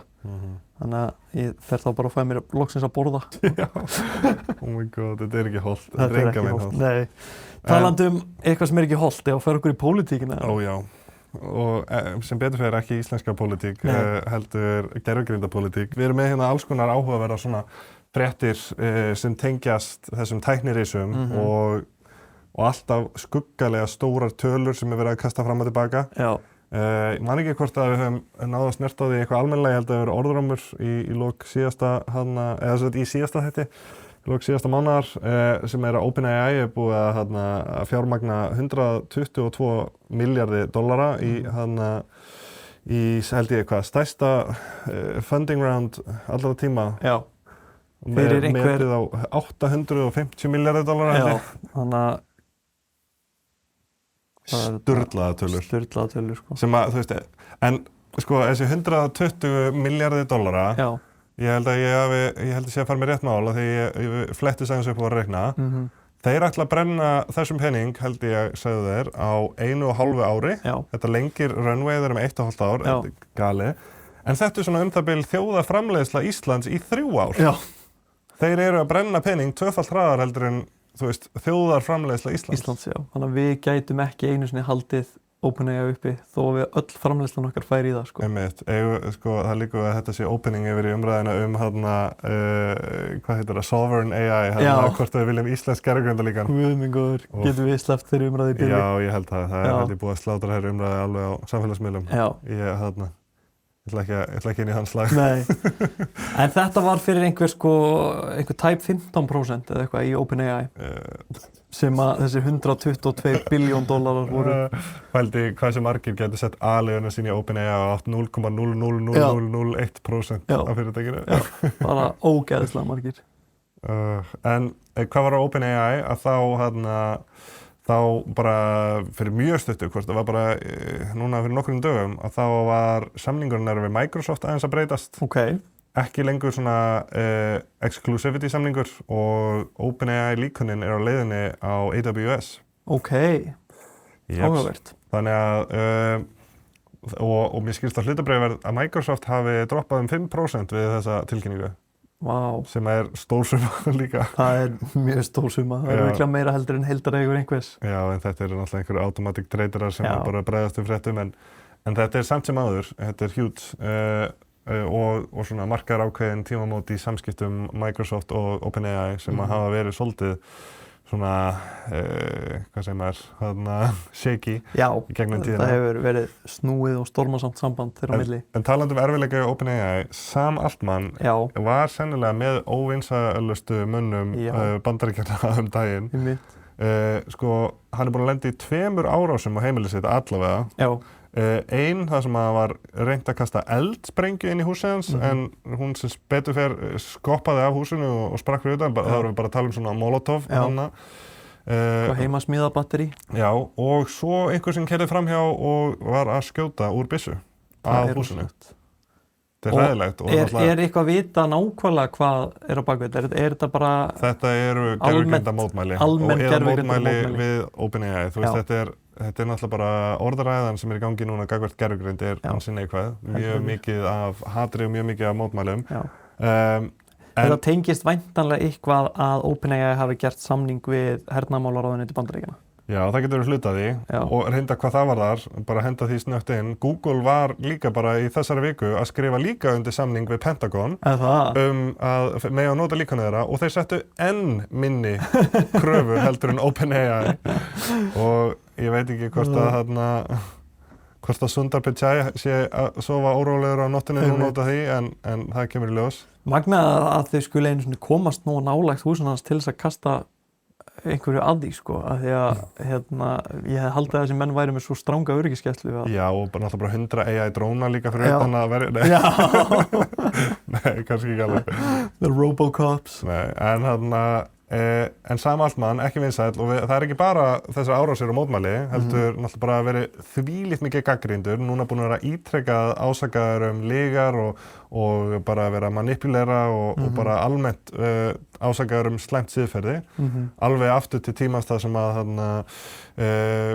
Ilya Sutskever náttúrulega reyndi að steypa honum á stól, honum Sam Altman, og fyrir bara að vera siðferðislega mjög slæmur og það nógu mikið af þessu að koma út, þannig að maður svona að fá svolítið bad vibe frá þessum manni. Heldur betur. Það eru ótrúlega fáir sem hafa komið opinberlega fram og sagt Sam Altman frábær gæi. Áhugavert. Eru margir sem hafa gert það með, þú veist, annað fólk? Já, þú veist. Ég veit það ekki. Ég veit ekki hvort það sé normið að gera það. Kannski þegar að vera að ráðast á einhvern, þá stíga aðrir upp þeim til varnar. Kannski það líka oft einhverjir í framboði, en það kannski ekki alveg innlagt. Nei, en sko, svo náttúrulega kæra í gangi, bara as we speak. Það bara núna áðan eða í gær. Já, hófst í gær og heldur áfram. Ég held að ég hef séð bara áðan hafi Musk verið bara, hvað segir maður? Með vitnisburði að tala fyrir framan dómara og sko OpenAI fólki þar virðist vera rosalega öruggt með sig að þeir muni vinna þetta mál en ég held að í leiðinni sé OpenAI samt að tapa pínu vinsældakeppni út af þessu öllu saman af því að þetta er að grafa upp rosalega mikið af svona neikvæðri hegðun og sama tíma Claude í rosa sókn. Þau eru bara, við erum góði gæinn, horfið okkur, við erum góði gæinn. Já, ég hef mitt hluti líka til að segja Anthropic eftir smá. En Sam Altman allavega, ekki vinsæll, hún hlýtur að líða svolítið illa þessa dagana, greiðgjaldinu. En svo var svolítið áhugavert að í mjög nýlegu hlaðvarpi með okkar manni Dylan Patel, sem við erum ofta vísi, að þá sagði hann að eitt af því sem hann er að búast við á næstu 6 mánuðum, af því að viðmælandi sagði þess að hann langar endilega hitt hann á 6 mánuða fresti eins og þeir hafa gert og sagði hvað það sem þú býst við að gerist þangað til þá? Hann sagði að hann búist við bara mjög miklum mótmælum, bara svona anti-gervigreinda mótmæli. Bara það er svo mikið af svona bara samtalið í samfélögum allan heim orðið rosalega neikvætt að gervigreind og ein helsta áskorunin sem núna að standa frammi fyrir þessum forstjórum hjá þessum fyrirtækjum eiginlega bara PR og að bara reyna að breyta svolítið hugmyndinu gervigreinda því að bara, já, það var eitt sem orðaði svolítið áhugavert daginn, það svona eins og umræði varðandi hvort að fólk og fyrirtæki vilja samfélög vilja gagnaver í sitt nágrenni. Og einhver lýsti að þetta væru stórir, ljótir, svartir kassar sem kom í bæinn, búa til nokkuð störf á meðan en skila annars engum tekjum þannig séð til samfélagsins, hækka bara rafmagnsverðið og eiga að hafa það markmið að taka störf af fólki. Einmitt. Þessi stóri svarti kassi sem kemur og gerir ekkert fyrir því nema að taka störf. Þetta ekki góð lýsing, sko. Nei, en samt ekki heldur eitthvað algjörlega ósatt. Nei, ég að segja það, þetta ekki, maður fær ekki. Ef mér boðið þennan díl, viltu fá stóran svartan kassa sem að hækka rafmagnsverðið og tekur störf? Myndir ekki segja, getur þú sett það í næsta bæ? Já. Getur þú hatt þetta í Hafnarfirði? Heyrðu, ég þekki einn hann býr. En þetta er sem sagt neikvætt framing á gagnaverum og gervigreind og maður að sjá svolítið mikið af þessu. Já, maður heyri það alveg og maður hefur upplegað þetta líka svolítið meira kannski frá yngri kynslóðinni heldur en þeirra eldri, sko. Algjörlega, ekki spurning. Já, það er reyndar áhugavert. Af hverju ætli svona...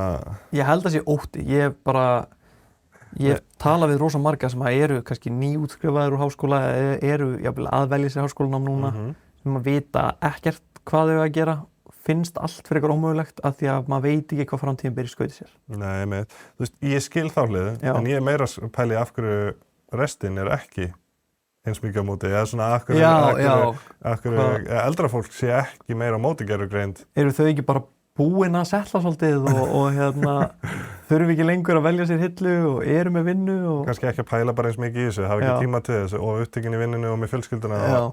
Það getur verið hlutaði. Og bara það er kannski ekki partur á algoritmannu þeirra hvað þetta brennir mörg kól og... Já, en ég vil einmitt, sko, mér langar að undirstrika að þetta er eitthvað sem við höfum sagt áður.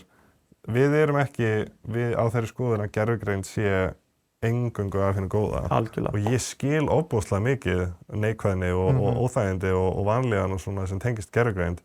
Og þetta er eitthvað sem ég alveg obsessed við. Þetta fyrirbæri gervigreind og mér finnst þetta áhugaverðasta fyrirbæri í heiminum en áhugavert ekki endilega sama og gott á alla vegu. Einmitt. Ég er bara hjartanlega sammála og maður hefur átt alveg svefnlausa nætur bara yfir öllu sem að gerast og hvað er planið hjá mér og allt þetta, sko. Einmitt. Hvernig lítur framtíðin út fyrir mig, fjölskyldu mína, börnin mín og eitthvað.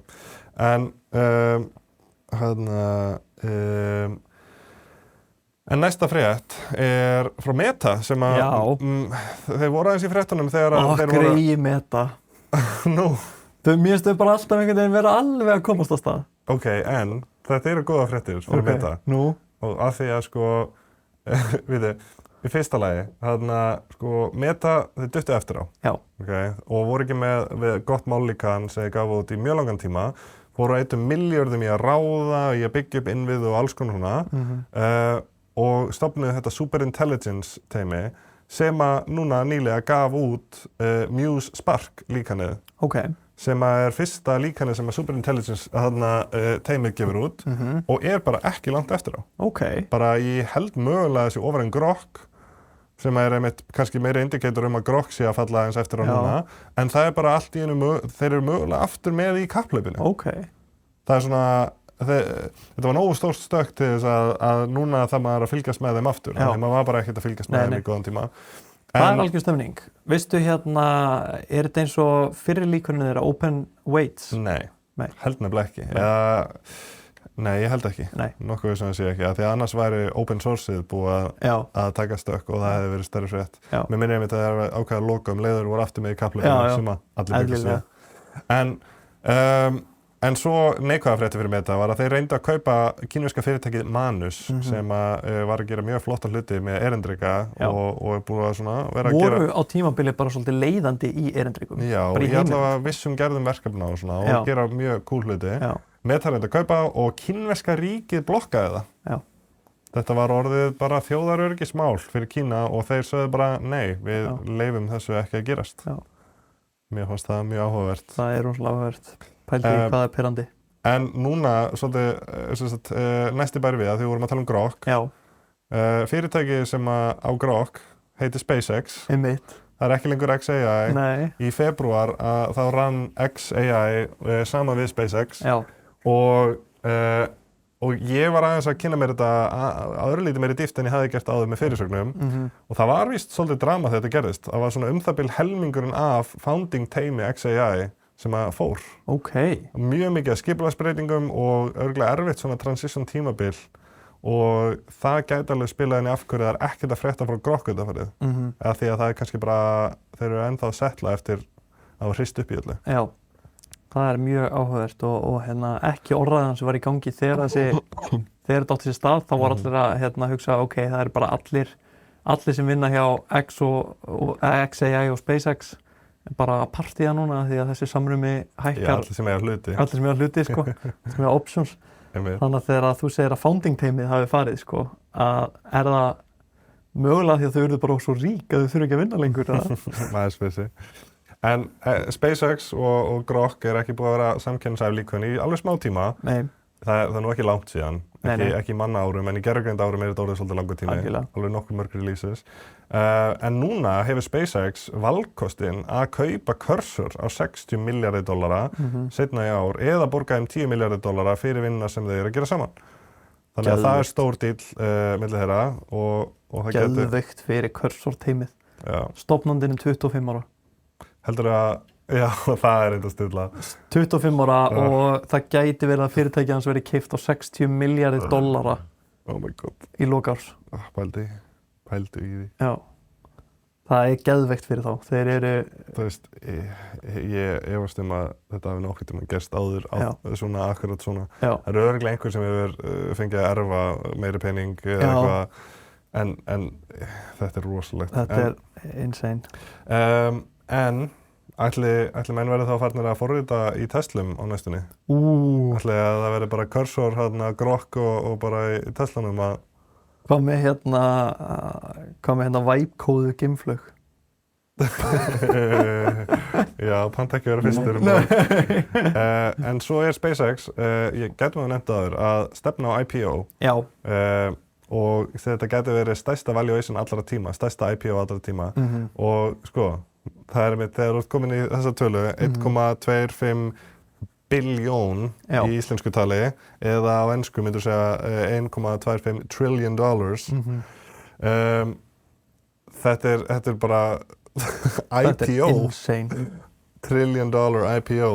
Það er insane. Manstu það var frétt fyrir ekkert svo mörgum árum síðan að Apple væri orðið $1 trillion fyrirtæki. Ég skil ekki hvernig þessi vöxtur hefur verið svona mikill hjá þessum fyrirtækjum. Þetta er bara, þetta meikar ekki sens. Það er bara mjög stutt síðan að fyrsta fyrirtækið varð trillion eða billion. Og núna er net worth Elon Musk að stefna í það bara mjög fljótlega. Hann er bara að fara, pældi í að Musk eftir kannski ár eða 2 ár er að fara að eiga nægilega mikið net worth til þess að hafa keypt Apple fyrir nokkrum árum. Í heild sinni. Keyptu út af markanum.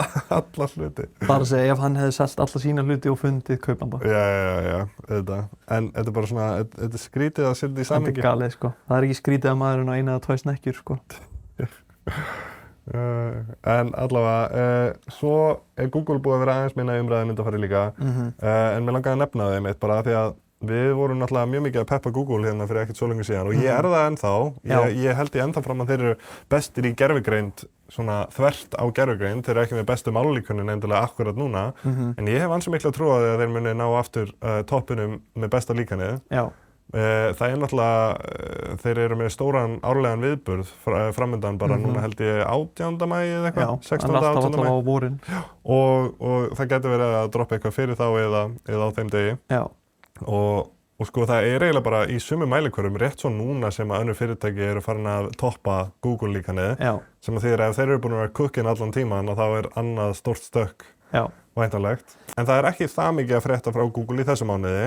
Þeir gáfu út þarna Gemini appi fyrir Mac en þeir gáfu líka út frekar gott líkan sem var samt ekki besta líkanið sem var Gemma.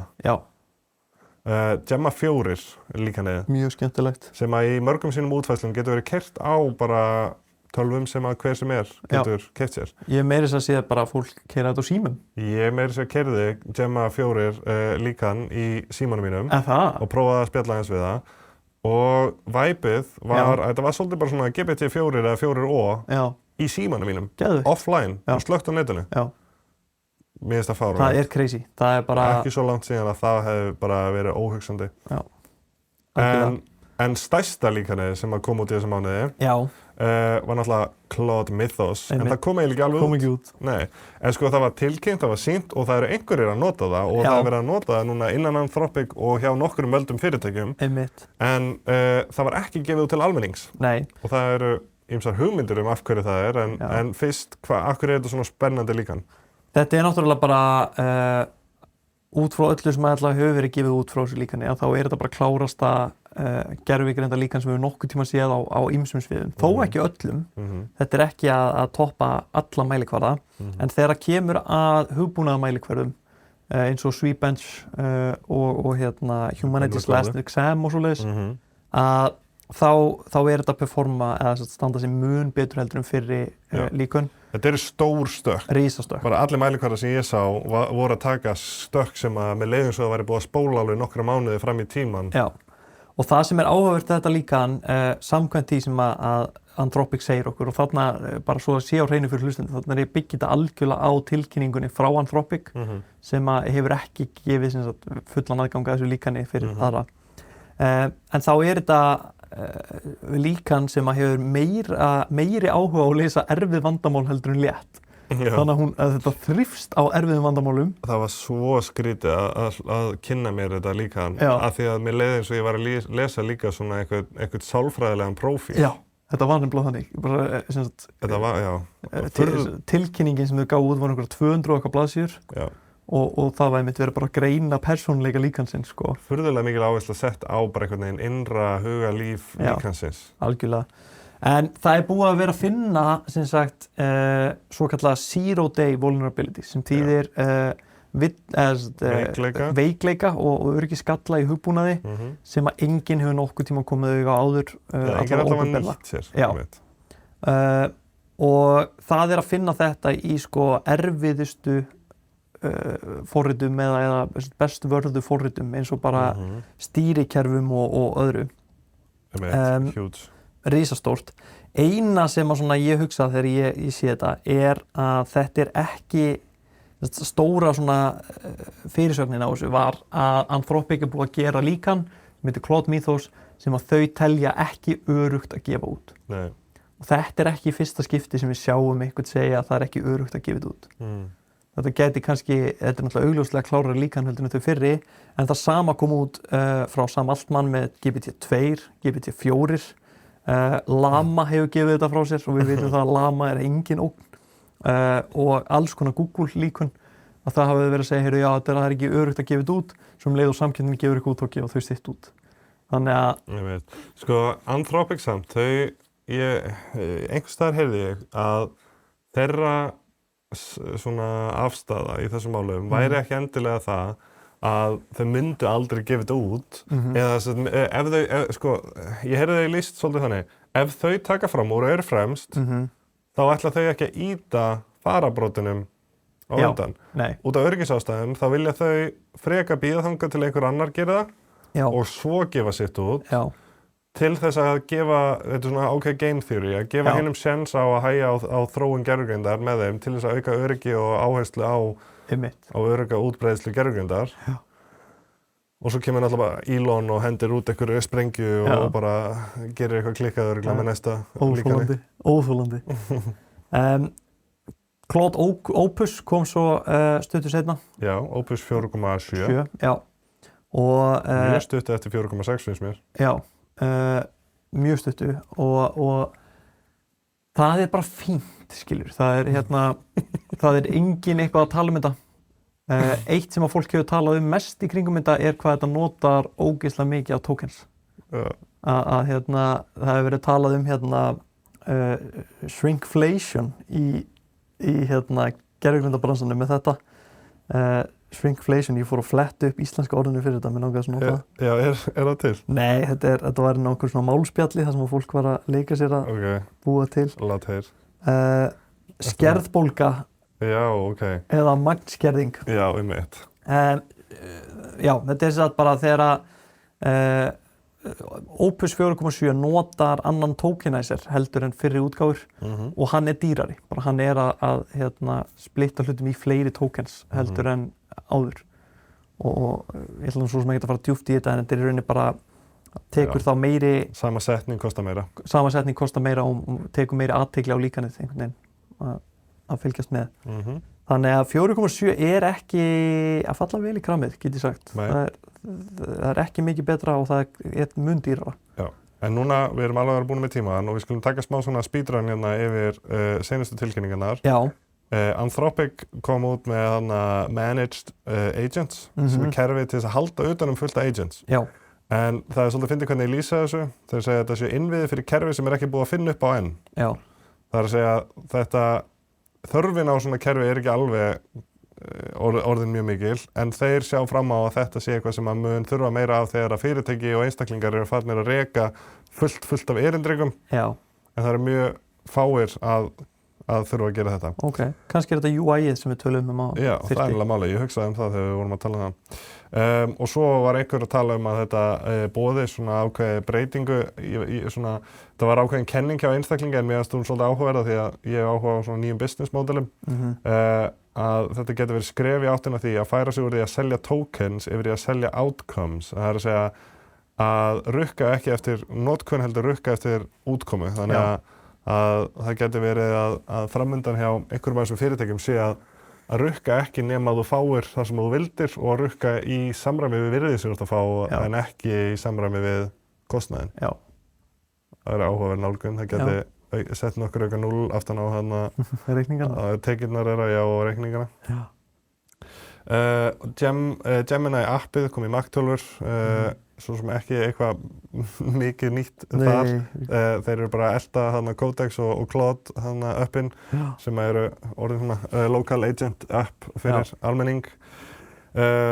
Já, við vorum búin að taka Opus 4.7 og svo kom Claude Design. Já, ekkert svo sem mikið að segja það í bili. Mér finnst það mjög cool. Ég prófaði það og þetta fyrir einhvern veginn sem mig sem er engin svona webforritari að þá held ég að þetta hækki töluvert svona levelið af því sem ég get gefið út. Já, þetta er ótrúlega skemmtilegt proof of concept en þú getur lítið editað eftir á.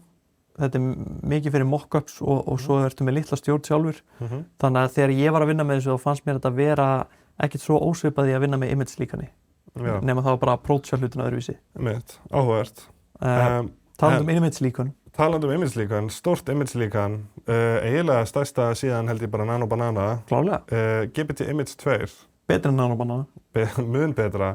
Fyrir þá sem að skilja ELO skor sem við nota mikið í tabli að þá var þetta 242 ELO stigum fyrir ofan næst besta líkanið og með 1464 í ELO og þá er í rauninni þessi stigagjöf þannig að fólk er látið meta hvor myndin er flottari og þá er í rauninni hver rating svona trýtuð eins og þú hafur unnið leik af tabli og og svo færðu stig á sambarlegan hátt þar sem að þessi myndlíkanir eru látin keppa svona við hvort annað. Já, mér finnst geggjuglósa frá þér að það er hárrétt að fyrir sirka ári síðan að þá var DALL-E 3 myndsköpunarlíkanið sem var state of the art. Það var besta myndsköpunarlíkanið á markaðnum bara. 27. mars 2025.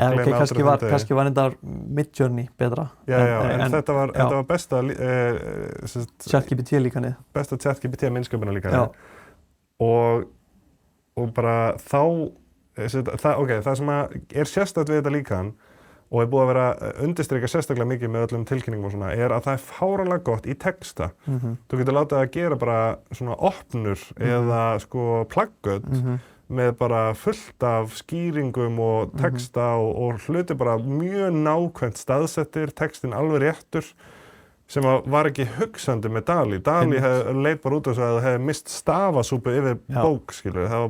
Það er örlítið að villum á íslensku að maður láta gera erfiðverkefni, en það sem að mér fannst áhugavert er að það er orðið miklu auðveldara að leiðrétta þær heldur en áður. Wow. Sem að er game changer. En á einmitt ensku þá þetta, ég heyri talað 99,5% accuracy í texta. Svo kom GPT 5.5 aftur, nýtt lestarlíkan, geggjað og ég að heyra frá mörgum að þeim finnist betra að nota það heldur en Opus 4.7. Já. Þannig að það mér finnst rosalega mikið bara búið að rokka fram og tilbaka upp á síðkastið. Mjög, það að segja bara í apríl, svona hvort að fólk fíli OpenAI eða Anthropic. Og það sem ég langaði rétt að snerta á, þetta eitthvað sem ég hef bullandi áhuga á, því ég held að þetta fyrirbæri sé það sem að fara að ráða í svolítið hver vinnur innan gæsalappa, þessa gervigreinda keppni. Og það hver á mesta reikniaflið og það þetta compute stríð sem í gangi. Hver búinn að fjárfesta mest í reikniafli. Og málið að núna seinustu mánuði þá Anthropic með Claude búið að vera að aukast gífurlega hratt í vinsældum og þeir hafa ekki undan. Nei. Þeir ekki búin að taka frá nóg mikið reikniafl til þess að veita þessa þjónustu og aftur og aftur og oftar tíðnin að aukast þess á því að fólk að fá skilaboðin, sorry, kerfið okkar ekki að ráða við álagið eða bara, þú veist, við þurfum að skerða hérna þjónustu tímabundið. Þeir eru of vinsælir og þeir ráða ekki við það. Ég er farin að sjá mikið af fólki að kvart undan þessu á Twitter og fleira, sko, og ég hef lent í þessu sjálfur. Já, og ég hef aldrei séð þetta gerast fyrir OpenAI. Nei, ekki nema bara þegar einmitt dagsendingin sem þú nefndir áðan 27. mars. Já. Þegar myndsköpunarlíkanið kom út, þá lentuðu aðeins í þessu. Jú, það hafa komið svona toppar hjá þeim, en ég held ekki stabíl. En ég held að það hafi verið að því að sko, þú náttúrulega skalar upp og niður þjónustu í takti við eftirspurn og svoleiðis kerfi ráða ekkert alltaf super vel við toppa. Einmitt. Og ég held að í tilfelli Anthropic að þá sé það að þeir bara þurfa að skafa meira og meira af rannsóknarreikniaflinu sínu sem eiginlega bara ekki í boði. Nei. Þannig að þeir, sko, ef þú lítur á vöxtinn á tekjum hjá Anthropic, þá erfitt að ímynda sér að hann geti haldið áfram með að þeir eru núna að lenda á vegg. Já. En já, þeir sem sagt Anthropic að díla við að vera ekki með nóg mikið reikniafl og öll fyrirtækin að segja að þau vildu hefðu meira reikniafl. Já. Það mjög áhugavert. Ég meina, ég vildi að ég væri með meira reikniafl. Já, hver vildi ekki meira reikniafl? Nei, en núna Anthropic búin að vera að grípa inn til þess að reyna að minnka eftirspurnina með nokkrum aðgerðum eins og að takmarka notkun á öppum sem tengjast við líkanum þeirra, eins og OpenClaw. Og núna til þess að gera það þarf það að borga miklu meira og borga eftir notkun, ekki með áskriftinni. Já. Og svo virtust þeir alltaf að banna Claude Code-notkun fyrir nýja notendur nema að þeir fara í max-áskrift. Já, einmitt. Ég heyrði af því eitthvað. Er það staðfest eða það... Þetta var bara fyrir nýja notendur og þeir voru að testa þetta. Það virðist vera að þeir hafi aðeins ákveð að bakka með þetta. Já. Hins vegar, ólíkt Anthropic, þá OpenAI búið að skuldbinda sig margfalt meira heldur en Anthropic. Já. Það að segja margir heldur að þeir væru mögulega að skjóta sig í fótinn með því að kaupa allt og mikið reikniafl. Og nú komið í ljós að það virðist bara eiginlega ekki vera hægt. Nei, þetta algjört, þetta leit út fyrir að vera katastrófískt vandamál, en þetta algjört lúxusvandamál að vera búin að kaupa of mikið af því sem öllum vantar. Já, og þú veist, þeir eru búin að vera að upplifa skort bara allan tíman og töldu sig geta sko 100-falda líka við reikniaflið sitt og samt hafa nóg að gera fyrir það. Það sem annað sko, þau gerðu svona framvirkasamninga sem eru á betra verði heldur en Anthropic að kaupa sitt kompjút. Já, svo það. Þú ert alltaf að bregðast við og skala upp þannig og gera bara svona kaupsamninga. Það enda mjög áhugavert að þú nefnir þetta af því að ég sá að það svona svolítið strategísku munur á nálgunni hjá OpenAI og Anthropic. Anthropic vilja vera compute viðskiptavinir. Þeir vilja kaupa það fyrirtækjum eins og AWS og Google og kaupa TPUs og Trainium frá AWS og allt þetta. Þeir eru líka náttúrulega að keyra á Nvidia en þeir eru stærstu notendur af öllum þessum off-brand GPUs. Já. En Anthropic vilja vera viðskiptavinir á meðan að OpenAI vill eiga infrastruktúrin. Þeir vilja eiga reikniverin, gagnaverin og þeir vilja svona, vera engum háðir. Já, en það einmitt spurning sko, hvor nálgunin mun vera betri?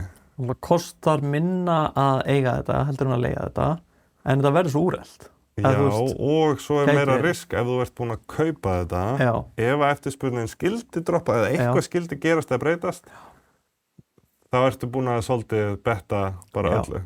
En það líka svolítið bettið sem OpenAI að gera. Já. Þau að segja, við erum að betta öllu, við vitum við erum að betta öllu, það bettið sem við erum að gera. Bara annarkvort verður við risa, eða þetta verður einhver $1 trilljón tap. Fyrir... Og þá er þetta vandamál einhvers annars. Já, það er ekki lengur vandamáli þeirra. Sam Altman og þeir og Lamborghini, sko. Já. Svo sá ég að AWS búið að fjárfesta meira síðan að ChatGPT kom út í innviði, heldur en seinustu 26 ár þar á undan. Vá. Mér finnst það áhugaverð framsetning. Af því að AWS ekki búið að vera lítið, sko. Nei. Það búið að vera stærsti hýsingaraðili á vefþjónustum bara í mörg ár, sko. En núna, með við það að það virðist vera OpenAI miklu meira reikniafl heldur en Anthropic, að það mjög áhugavert að heyra að Anthropic segjast hafa tekið fram úr OpenAI hvað tekjur varðar. Og þeir segjast hafa 15-faldað tekjurnar sínar á einu ári. Ég sá þetta. Það væri næs. Þetta er mjög áhugavert, það væri mjög næs. Þú varst eitthvað að segja mér að það var einhver umræða óstaðfest. Já. Eitthvað slúður ég held að það veri slúður að fjármálastjóri OpenAI sæti á einhverju skýrslu sem að sýnir fram á að þetta sé bara einhver svona bókhaldslegt fiff sem að Anthropic með sem að sýnir þeir sem er herri tekjur. En málið er að ég held að þó að þetta sé það, að þá getur eiginlega ekki rifist við kúrfuna að það er hærri stuðl á veldisvextinum hjá Anthropic. Og þá, ef það er ekki núna, þá bara ekkert að seinna sem þið muni taka fram úr. Já, en svona fiff, það býtur þig í rassinn þegar það vantar tekjur á næsta ári, eða þú ert búin að til dæmis færa tekjur milli ára eða eitthvað svoleiðis, sko. Já, ég veit ekki nákvæmlega hvers eðlis þetta fiff var, en þetta var allavega, ég held að vera meira spurningum, sko, að þeir vildu bara ekki að þessi yfirlýsing að Anthropic væri orðin stærri eða tekjuhærri og væri samþykkt eða gefin út. En þetta eftir að koma í ljós, við erum bara smá að slúðra núna þess að vita endilega hvað baka þetta. Já, og svo Google voru að tilkynna sín nýju TPUs, Tensor Processing Units, sem eru það bil tvöfalt öflugri eða með tvöfalt meiri afköst per watt af orku, en gerðu svolítið áhugavert sem ég hef ekki séð gert áður og það að þeir byggu til eina útgáfu fyrir þjálfun og eina útgáfun fyrir notkun eða inference. Eins og ég segi, við hefum ekki séð þetta áður en það er líka svolítið áhugavert að þó að þetta sé að taka svona stökk fyrir TPUs að þá er þetta ekki tæknilega orðið öflugri vélar heldur en hjá Nvidia en hafa samt þá sérstöðu að þau virðast vinna betur saman þegar þau eru mörg sett saman. Þú getur tengt saman fleiri TPUs og trýta það eins og eina tölvu heldur en þú getur gert með sambærileg Nvidia-kortum. Þannig að það er algjör sérstæð. Ég meina, það hljómar eins og eitthvað sem er mjög verðmætt þegar þú ert að búa til ofurtölvu sem er jafn stór og vöruhús. Einmitt. Þannig að það eftir að koma í ljós, en Google ætlaði að halda áfram að vera í smá góðri svona svindlstöðu, þarna hvað reikniafl varðar. Ég held að enginn sé í eins góðri reikniaflsstöðu og Google. En reyndar, og hérna bara svona seinasti punktur, þarna svolítið undarleg frétt sem ég sá var að Google búið að fjárfesta $10 milljarði bandaríkjadollara í Anthropic með alltaf $30 milljarði á leiðinni ef þeir standast ákveðin markmið. Þetta er alltaf verða ein stór skepna. Já, það er allir að fjárfesta í öllum og vinna saman og... Þetta er svolítið þá að debunka þennan spádóma King of the Hill að það verði einhver einn eftir. Já, en sko ég held að Google séu bara í þessu tilfelli að tryggja sig? Nei, þeir eru að reyna að selja skóflur eins og Nvidia. Þeir eru að reyna að græða pening á því að selja hardware eða aðganga hardware en ekki bara á því að selja módelin og reyna að diversify aðeins. En erfitt að segja. Algjörlega. Þannig að ég held ekki að við höfum tíma fyrir meira í bili. Þá bara þökkum við fyrir í dag og hlökkum til að sjá okkur vonandi eftir í mesta lagi mánuð. Og ekki gleyma, ef þið hafið áhuga á því að taka spjallið við mig varðandi mögulega áhugaður verkefni, endilega sendið þið bara á mig. Sverrir@javelin. Og ef ykkur vantar gervigreindin í byggingaverktaka fyrirtækið ykkar, þá kíkið á fenra.is.